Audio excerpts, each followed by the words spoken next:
Kamar yadda kuka sani a baya, rikici ya ɓalle tsakanin tsohon gwamnan Kano Abdullahi Umar Ganduje da kuma injiniya Rabi'u Musa Kwankwaso. I know he's in the building, but we have not met.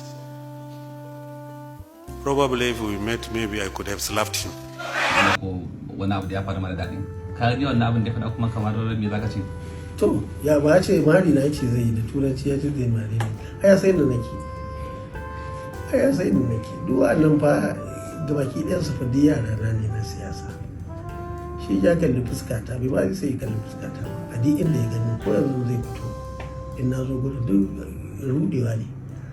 Amma ni na wuce. A sanadin rusan da sabon gwamna Abba Kabir Yusuf ke gudanarwa, hakan ya fusatar da tsohon gwamnan Kano Abdullahi Umar Ganduje, wanda har yayi maganganu marasa daɗi, wanda a cikin maganganun nasa ne har yake cewa matuƙar ya haɗu da Kwankwaso sai ya zabga masa mari.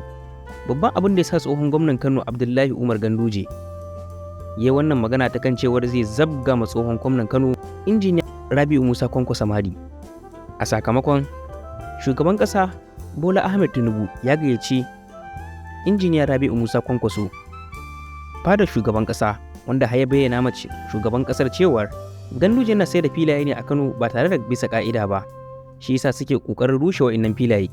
Cikin rahoton ya ƙara da cewa ya gaya ma shugaban ƙasa tsohon gwamnan Kano yana sai da masallatai, makabartu, kasuwanni da kuma makarantu, wanda dalilin hakan ne fusata tsohon gwamnan Kano ya wannan magana ta zabgawa Rabi'u Musa Kwankwaso mari. Matuƙar suka haɗu.